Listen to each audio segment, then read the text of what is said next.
Shalom, selamat malam Bapak Ibu rekan-rekan para pejuang pendidikan Kristen di seluruh Indonesia. Senang sekali bisa siaran langsung Majelis Pendidikan Kristen Indonesia yang berkolaborasi dengan Artikel Ministry.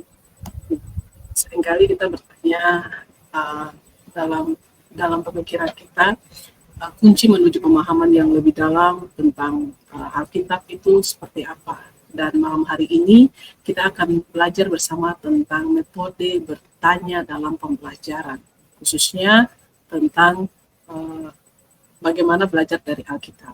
Nah, malam hari ini topik yang sudah saya sampaikan tadi akan dibahas oleh hambanya Ibu Mariana Magdalena Rajawane.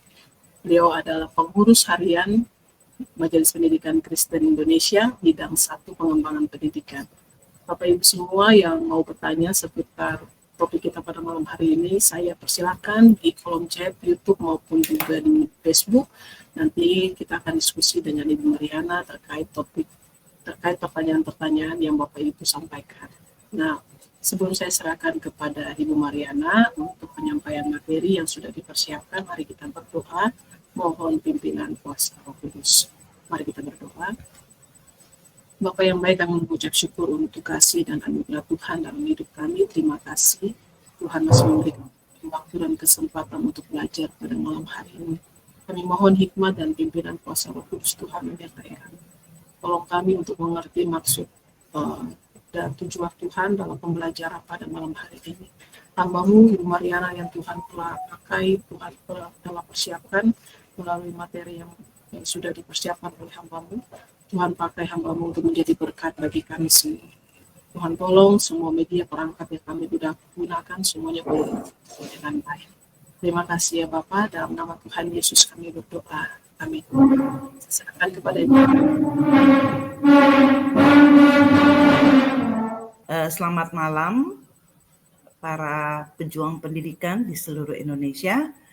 Baiklah, malam ini kita akan membahas atau belajar bersama tentang satu topik yang sangat menarik, yaitu metode bertanya di dalam pembelajaran, khususnya di dalam kelas ya, bagaimana memberikan pertanyaan kepada para peserta didik supaya pembelajaran itu lebih lagi bermutu. Ya, baiklah, saya akan presentasikan ya. Ini adalah judulnya. Nah, saya akan mulai dengan pertanyaan pertama Tuhan dalam Alkitab. Ini sangat menarik ya. Pertanyaan pertama Tuhan dalam Alkitab itu seperti apa? Ya, kita akan lihat pertanyaan pertama Tuhan terhadap manusia yang dicatat di dalam Alkitab. Dan saya pikir kita semuanya sudah pasti tahu ya apa pertanyaan tersebut. Nah, ini dilihat dalam Kejadian 3 ayat 9. Dan uniknya pertanyaan ini dicatat dalam Alkitab setelah manusia jatuh di dalam dosa. Nah, bunyi ayat ini sebagai berikut ya, Kejadian 3 ayat 9. Tetapi Tuhan Allah memanggil manusia itu dan berfirman kepadanya, "Di manakah engkau?" Sangat singkat ya pertanyaannya. Di manakah engkau? Itu adalah pertanyaan Tuhan kepada Adam ya, setelah manusia jatuh dalam dosa. Kita tahu bahwa kata kunci untuk pertanyaan itu sangat terkenal, disebut sebagai 5W1H ya, atau dalam bahasa Inggrisnya 5W and 1I ya. Nah, pertanyaan-pertanyaannya adalah apa? Pertama apa? What? Kedua itu mengapa? Why? Ketiga itu siapa? Who? Keempat itu kapan? When? Kelima itu where? Jadi sudah 5W. Yang hanya bagaimana atau how. Nah, kita tahu bahwa kalau kata kunci ini kita berikan dalam pertanyaan, kita sudah bisa membayangkan apa yang akan menjadi jawabannya atau bentuk jawaban itu seperti apa. Kalau siapa tentu mengacu pada orang, ya, maka tentu jawabannya adalah mengacu pada orang. Nah, ketika pertanyaannya di mana, maka itu kan mengacu pada suatu lokasi atau tempat. Nah, ini sangat menarik karena pertanyaannya mengacu kepada lokasi, tapi kenapa Tuhan bertanya seperti itu? Kenapa pertanyaan Tuhan itu mengacu pada lokasi? Di mana? Bukannya bertanya bagaimana? Bagaimana kamu atau apa yang terjadi dengan kamu? Tapi Tuhan tanyakan, di manakah kamu? Ya. Nah, kita akan lihat lebih lanjut pertanyaan Tuhan ini, ya. Nah, Tuhan kan Maha tahu. Tuhan pasti tahu di mana Adam itu berada. Nah, kalau misalnya kita bertanya tentang satu pertanyaan lokasi, jawaban. Misalnya kalau bertanya, di manakah kantor MPK? Maka kita menjawab Sleepy. Itu adalah jawaban faktual. Jawaban tentang fakta ya. Nah, pertanyaan yang memerlukan jawaban faktual itu cirinya data atau informasi atau fakta yang bersifat khusus. Nah, misalnya kita tanyakan, kapan akan diselenggarakan HSKI? Maka akan keluar tanggalnya, ya, akan keluar tanggalnya, dan itu adalah jawaban yang khusus. Kalau misalnya di dalam pembelajaran, jawaban yang bersifat faktual itu seperti apa? Nah, kalau kita bertanya apa saja warna pelangi, maka itu adalah jawaban yang bersifat faktual. Ya, ada beberapa warna, ada 7 warna pelangi. Nah, kemudian kalau kita tanya apa itu bilangan genap, maka kita semua tahu bilangan genap adalah bilangan yang habis dibagi dengan 2. Ya. Nah, jadi pertanyaan Tuhan bukan pertanyaan faktual. Jadi pertanyaan Tuhan jenisnya seperti apa? Mari kita lihat lebih lanjut. Kenapa Tuhan memberikan pertanyaan itu? Karena apa sebenarnya jawaban yang Tuhan inginkan dari Adam? Jadi pertanyaan itu ditanyakan kepada Adam ya. Nah, kalau digali lebih dalam ya, digali lebih dalam ayat ini, maka sebenarnya Tuhan itu sedang berbicara tentang hati. Ya, Tuhan sedang berbicara tentang hati. Dan Tuhan itu ingin ya, apa sih yang seluruh keberadaan Adam itu ditarik keluar di dalam bentuk jawaban Adam. Jadi Tuhan ingin jawaban yang menarik seluruh keberadaan Adam, yang meliputi pemikiran dan perasaannya. Jadi pertanyaannya singkat, tapi jawabannya dalam. Ya, jadi jawaban ini dalam. Adam menjawab pertanyaan ini tidak bisa dengan jawaban yang yang gampang gitu atau yang mudah, tetapi itu membutuhkan pemikirannya, membutuhkan gagasannya. Dia bisa mengekspresikan apa yang terjadi dengan dirinya. Nah, kira-kira seperti itu ya gambarannya. Jadi jawabannya itu tidak sesingkat pertanyaannya, tetapi mengandung makna yang dalam. Kita lanjut. Ya, jadi kalau kita uraikan lebih lanjut lagi, Tuhan itu ingin Adam berpikir yang dalam dan kritis tentang hubungannya dengan Tuhan. Di manakah engkau? Tuhan sedang berbicara tentang hati. Ya, Tuhan sedang ingin menyampaikan begitu ya hubungannya dengan Adam. Ya, nah, jadi Tuhan ingin Adam itu berpikir yang dalam dan kritis tentang hubungannya dengan Tuhan. Yang kedua, Tuhan ingin tuh Adam merenung tentang apa yang telah dia lakukan hingga berdampak pada hubungannya dengan Tuhan. Sangat menarik ya kalau kita tinjau dalam pendidikan ya, khususnya dalam pembelajaran. Pertanyaan pertama yang Tuhan tanyakan di dalam Alkitab itu adalah pertanyaan yang menuntut refleksi, yang menuntut berpikir kritis, dan juga menuntut pertanyaan yang seperti evaluasi, ya, evaluasi Adam terhadap dirinya. Ini sangat menarik sekali ya. Ternyata pertanyaan seperti ini itu sudah dimulai di dalam kitab Kejadian. Ada banyak sekali pertanyaan di dalam Alkitab yang bisa menjadi sumber inspirasi bagi kita ya untuk melihat, untuk membedah pertanyaan-pertanyaan tersebut dan menerapkannya di dalam pembelajaran seperti itu. Ya, kita lanjutkan. Nah, tadi kan sudah ya kita lihat bahwa yang diinginkan adalah bagaimana Adam berpikir kritis dan dalam, dan bagaimana Adam bisa merenungkan pertanyaan tersebut. Harus kita ingat dan kita sadari bahwa kita itu, manusia itu diciptakan menurut gambar Tuhan. Berarti kalau manusia diciptakan menurut gambar Tuhan, Tuhan akan memberikan kemampuan bagi manusia untuk berpikir kritis, untuk merenung, dan mempunyai aspek spiritualitas. Nah, makanya kenapa berpikir kritis dan refleksi, evaluasi itu, berpikir evaluatif, berpikir kritis, berpikir reflektif, itu ternyata penting sekali di dalam pembelajaran. Dan itu sebenarnya bisa dilakukan karena Tuhan menciptakan kita, Tuhan menciptakan guru, Tuhan menciptakan para peserta didik itu seperti dengan gambarnya, sehingga kita mempunyai kemampuan seperti itu. Maka pendidikan Kristen ya harus menekankan pada berpikir kritis, berpikir evaluatif, dan berpikir reflektif. Ya, ini penting sekali bagi pendidikan Kristen yang terjadi keseharian di dalam kelas, ya. Oke, kita lanjut. Nah, ini ada satu pepatah dari China yang sangat bagus. Jadi, mereka yang belajar tapi tidak berpikir sebenarnya sedang terhilang. Jadi kita memastikan bahwa di dalam kelas anak-anak kita itu ketika belajar dia juga berpikir.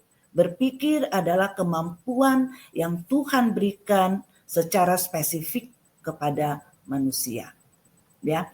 Jadi penting kita untuk memastikan bahwa peserta didik atau anak-anak yang kita ajar itu memang berpikir ketika mereka sedang belajar. Nah, kita lanjut. Nah, berarti pertanyaan yang ampuh itu seperti apa? Ya, pertanyaan ampuh. Nah, pertanyaan yang ampuh yaitu pertanyaan yang menarik keluar apa yang ada di dalam benak peserta didik. Apa sih pemikirannya? Apa gagasannya? Apa pengetahuannya? Apa pemahaman yang ada pada peserta didik tersebut? Ya, karena kalau kita tidak bisa mengetahui apa yang ada di dalam pemikiran mereka, maka kita agak sulit untuk untuk mengembangkan pembelajaran, ya. Sampai di mana mereka sudah berpikir, itu sangat penting sekali. Nah, karena itu pertanyaan yang ampuh itu membuat guru bisa memahami pemikiran dan pemahaman peserta didik sehingga dapat merancang pembelajaran dengan tepat, ya. Nah, seperti itu. Kita lanjut.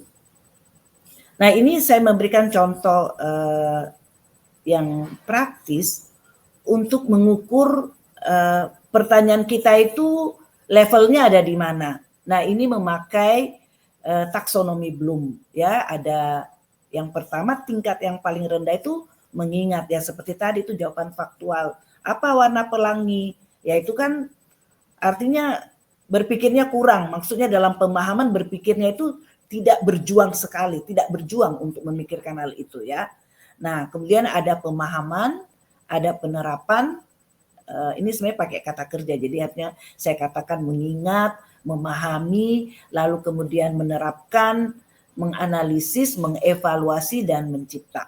Ya, tapi dalam pertemuan kali ini saya tidak akan membahas ini dengan detail, tapi saya menunjukkan bahwa taksonomi Bloom itu berguna untuk mengukur seberapa dalam dan seberapa kritis pertanyaan kita, ya. Kita lanjut. Nah, sekarang coba kita membandingkan, ya, pertanyaan dalam kelas, ya. Jawaban yang singkat dan jawaban yang memerlukan eksplorasi. Ya, jadi ada istilahnya close ended dan open ended. Kalau close itu ya udah dikunci. Contohnya 12 tambah 8 Bapak ya 20, itu enggak ada lagi jawaban yang lain. Jawabannya hanya 20. Itu namanya close ended. Tapi kalau open ended itu berarti jawabannya bisa lebih dari satu. Jadi anak itu jadi apa? Jadi kreatif, ya. Dia bisa memikirkan beberapa aspek untuk menjawab soal seperti open ended. Contohnya, tunjukkan penjumlahan 2 bilangan yang menghasilkan 20, tentu tidak satu jawabannya, bisa lebih dari satu, ya. Nah, ini adalah contoh perbedaan antara pertanyaan close ended dan open ended, ya. Oke, saya lanjut lagi. Nah, kita bandingkan lagi pertanyaan. Kita tanya, apa itu perubahan iklim dan dampaknya? Ya. Oke, bandingkan kalau kita bertanya, coba kita memberikan satu artikel dan tanyakan apa yang kurang dari artikel tersebut dan bagaimana memperbaiki kekurangan dalam artikel tersebut. Ya, dan kita mengambil topik yang sama, dampak perubahan iklim terhadap lingkungan. Dua pertanyaan yang dengan topik yang sama, tetapi mempunyai kualitas pertanyaan yang berbeda. Ya, tentu kalau membaca artikel dan mendapatkan atau menemukan apa yang kurang dari artikel tersebut dan memperbaikinya, ini kan tantangannya lebih tinggi daripada kita bertanya apa itu perubahan iklim dan dampaknya. Ya, oke, kemudian kita lanjut. Ya, nah sekarang kita coba membahas sedikit tentang pertanyaan oleh dan untuk Tuhan Yesus. Kalau tadi kan dari kitab Kejadian, maka ini sekarang dalam kitab Perjanjian Baru. Bertanya itu metode utama mengajar Tuhan Yesus. Sangat menarik dan juga kita bisa membedah pertanyaan-pertanyaan Tuhan Yesus ya dalam Perjanjian Baru. Luar biasa sekali apa yang Alkitab berikan kepada kita. Nah, ternyata jumlah pertanyaan yang Tuhan Yesus tanyakan itu 307 dan ada 183 pertanyaannya yang diberikan pada Tuhan Yesus, tapi ternyata hanya 3 yang dijawab olehnya. Ya, ini dari Markus 13 ayat 4a, boleh baca ayatnya, dan Markus 13 ayat 32. Ya, ini saya baca dari satu referensi tentang data ini ya. Nah, kita lihat lebih lanjut lagi ya. Nah, pertanyaan Tuhan Yesus yang ingin diangkat yaitu sangat menarik. Simple ya. Kata orang banyak, siapakah aku ini? Kalau tadi pertanyaan dalam kitab Kejadian, di manakah engkau? Sekarang pertanyaan Tuhan Yesus, kata orang banyak, siapakah aku ini? Ya. Lalu kemudian di ayat berikutnya, menurut kamu, tadi kan kata orang banyak, sekarang menurut kamu, siapakah aku ini? Ya, ini kata pertanyaan kan who ya. Tapi ternyata untuk menjawab ini, siapakah aku ini? Menjawabnya itu tidak singkat. Untuk menjawab siapakah aku ini tidak singkat. Ya, tapi sebelumnya mari kita lihat ya, sebelum kita membahas ini lebih lanjut. Nah, sebelum pertanyaan ini diajukan, kalau kita baca kitab Lukas ya, seperti ada di sini, Lukas 9 ayat 1 sampai 6, Yesus mengutus ke-12 murid. Ya. Lalu kemudian ada Yesus memberi makan 5.000 orang, Yesus berdoa seorang diri. Ya. Jadi setelah serangkaian peristiwa ini, Tuhan bertanya, kata orang banyak, siapakah aku ini? Kata kamu, siapakah aku ini? Ya. Lalu pertanyaan kita adalah, mengapa Tuhan memberikan pertanyaan ini ya? Sangat menarik. Lalu jawaban apa sebenarnya yang diinginkan oleh Tuhan? Nah, tentu saja kalau kita menggalinya, Tuhan ingin apa? Tuhan ingin tahu ya. Sebenarnya Tuhan tahu pemikiran mereka ya. Tapi dengan mereka mengutarakan, mereka itu bisa mengetahui sebenarnya seberapa dalam mereka mengenal Tuhan. Tuhan Maha tahu ya, jangan lupa Tuhan itu Maha tahu. Lalu kenapa Tuhan bertanya? Karena apa? Tuhan ingin mereka itu supaya mengerti seberapa dalam mereka mengenal Tuhan. Seberapa dalam mereka punya iman kepada Tuhan. Sebenarnya apa sih gagasan atau pemikiran mereka tentang Tuhan Yesus setelah mereka melewati berbagai macam pengalaman bersama dengan Tuhan. Nah, ada satu konsep penting dari apa yang kita bahas ini tentang pertanyaan Tuhan Yesus. Ternyata kalau kita memberikan pengalaman belajar kepada para peserta didik, maka mereka bisa menjawab pertanyaan.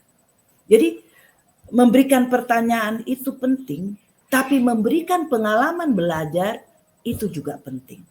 Nah, dari situlah kita akan tahu kita sudah memberikan pengalaman belajar ini, tapi seberapa sebenarnya mereka menginterpretasikan pengalaman belajar mereka itu ketika kita memberikan pertanyaan-pertanyaan yang tepat. Nah, inilah yang bisa saya sampaikan dalam waktu yang singkat ini tentang metode bertanya dalam Alkitab, ya. Dan ada banyak lagi yang bisa dikembangkan oleh Ibu dan Bapak karena Alkitab itu sangat kaya dengan pertanyaan. Terima kasih untuk Ibu Susan, ya. Ya, terima kasih Bu Mar. Kita bersyukur untuk malam hari ini sudah diperlengkapi dengan materi yang disampaikan oleh Bu Mar tentang metode belajar dari Alkitab.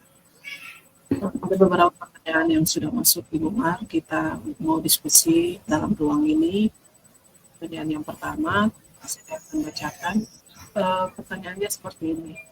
Apakah ada topik atau teks Alkitab yang harus diterima sebagai kebenaran mutlak? Dalam tanda petik, otoritas tanpa perlu atau bahkan tidak boleh dipertanyakan secara kritis. Karena sifatnya yang sakral atau melampaui akal manusia. Seperti doktrin Trinitas atau keilahian Kristus. Jika ya, bagaimana pendidik atau guru membedakan antara pertanyaan yang siswa itu sedang mencari pemahaman dan pertanyaan yang menantang otoritas firman Tuhan yang harus dibatasi?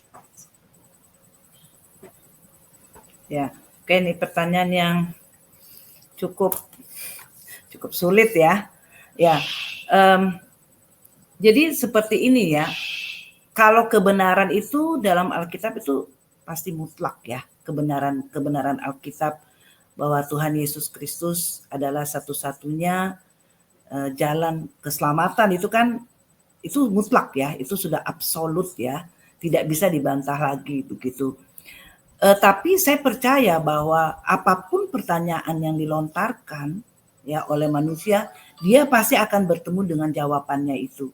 Jawaban bahwa Tuhan Yesus adalah satu-satunya juru selamat. Karena Tuhan itu kan memberikan kepada manusia dalam hatinya kerinduan untuk bertemu dengan Tuhan. Memang kan desain Tuhan seperti itu untuk manusia. Ya, kalau misalnya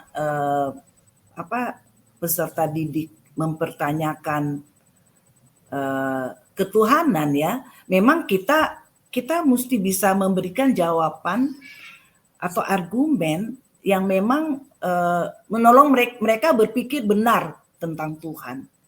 Kalau menurut pendapat saya seperti itu. Jadi bagaimana pendidik itu mengarahkan peserta didik untuk berpikir yang benar tentang Tuhan, tentu dalam mengarahkan ini memang pendidik itu juga harus cukup memahami firman Tuhan ya, Alkitab ya, supaya bisa menjawab dengan tepat ya.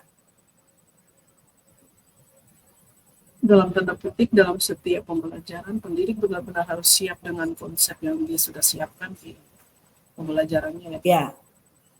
Ya, seperti itu. Memang akhirnya kalau kita berbicara pendidikan Kristen, yang memang pendidik itu harus paham juga firman Tuhan, kebenaran Alkitab.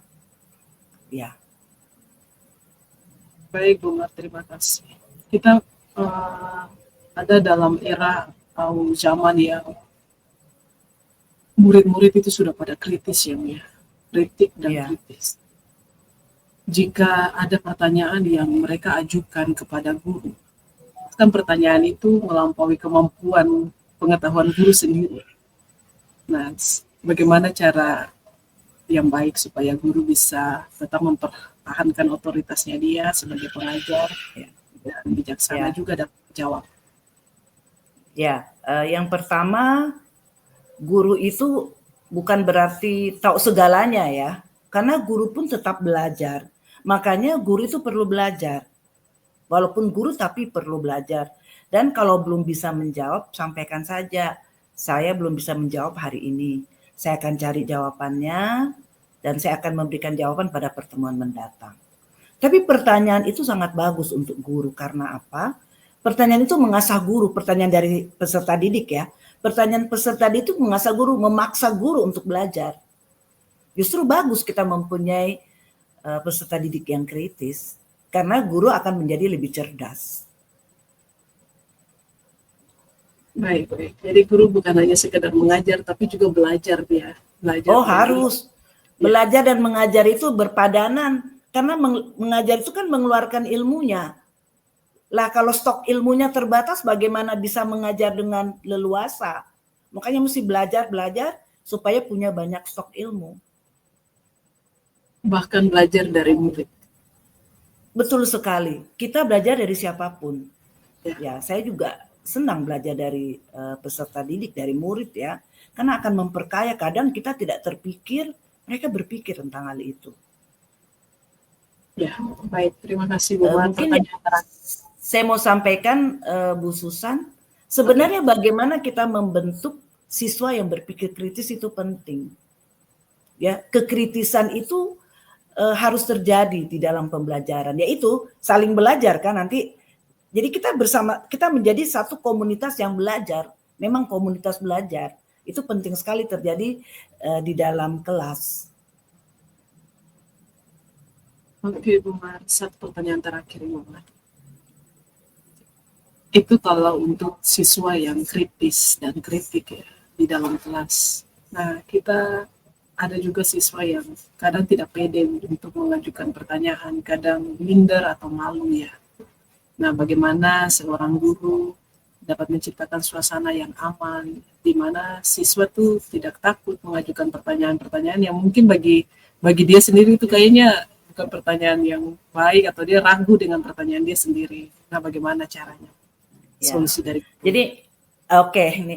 Jadi yang pertama itu guru dalam kelas tidak menjatuhkan peserta didik. Apapun pertanyaannya, kita harus akomodir seperti itu. Nah, kalau kita mau siswa bertanya, biasanya panggil nama ya. Misalnya Susan, menurut pendapatmu seperti apa? Nah, kalau dia masih misalnya dia belum berani, kita akan bantu. Jadi kita pertanyaan yang tadi itu kita coba diuraikan begitu ya. Jadi kita buat dalam segmen-segmen. Nah, nanti kita coba tanya supaya dia bisa berpikir seperti itu. Seperti yang kita inginkan ya. Ya, baik, terima kasih Bu Mar untuk sesi diskusi pada malam hari ini dan juga materi yang sudah disampaikan. Kiranya memberkati setiap pengikut atau followers dan subscriber MPK Indonesia. Dan Bapak Ibu semua jangan lupa untuk di-share kepada rekan-rekan Bapak Ibu yang lainnya juga, supaya banyak orang juga diberkati melalui materi yang sudah disampaikan pada malam hari ini. Baik, di akhir dari sesi ini saya kembalikan lagi kepada Ibu Mar untuk menyampaikan closing statement dan juga langsung ditutup dalam doa penutup. Ya, closing statement saya bagi para pendidik, rajin belajar, kemudian pastikan bahwa di dalam kelas ketika belajar, peserta didik atau murid kita itu memang berpikir, ya, memang memusatkan pikirannya kepada pembelajaran itu.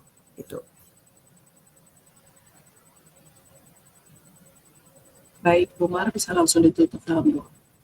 Ya, mari kita berdoa. Bapa di sorga, terima kasih untuk pertemuan kami pada malam ini ya Tuhan. Kami berdoa Tuhan memberkati apa yang sudah dibagikan.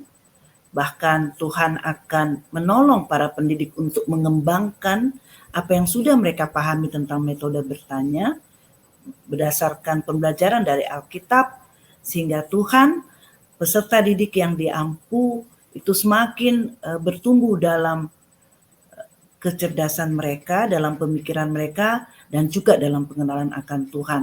Tuhan, terima kasih dalam nama Tuhan Yesus, kami ucap syukur dan berdoa. Amin. Sekali lagi Bu Mar, Tuhan Yesus memberkati Ibu dalam tugas tanggung jawab pekerjaan dan pelayanan yang Tuhan kerjakan, khususnya di Majelis Pendidikan Kristen Indonesia, Bu. Dan terima kasih juga untuk rekan-rekan semua yang sudah mengikuti dari awal hingga akhir dari live streaming pada hari ini. Jangan lupa untuk di-share pada rekan-rekan Bapak Ibu yang lainnya. Kita jumpa lagi minggu depan dengan topik dan narasumber yang berbeda. Selamat malam, Tuhan Yesus memberkati.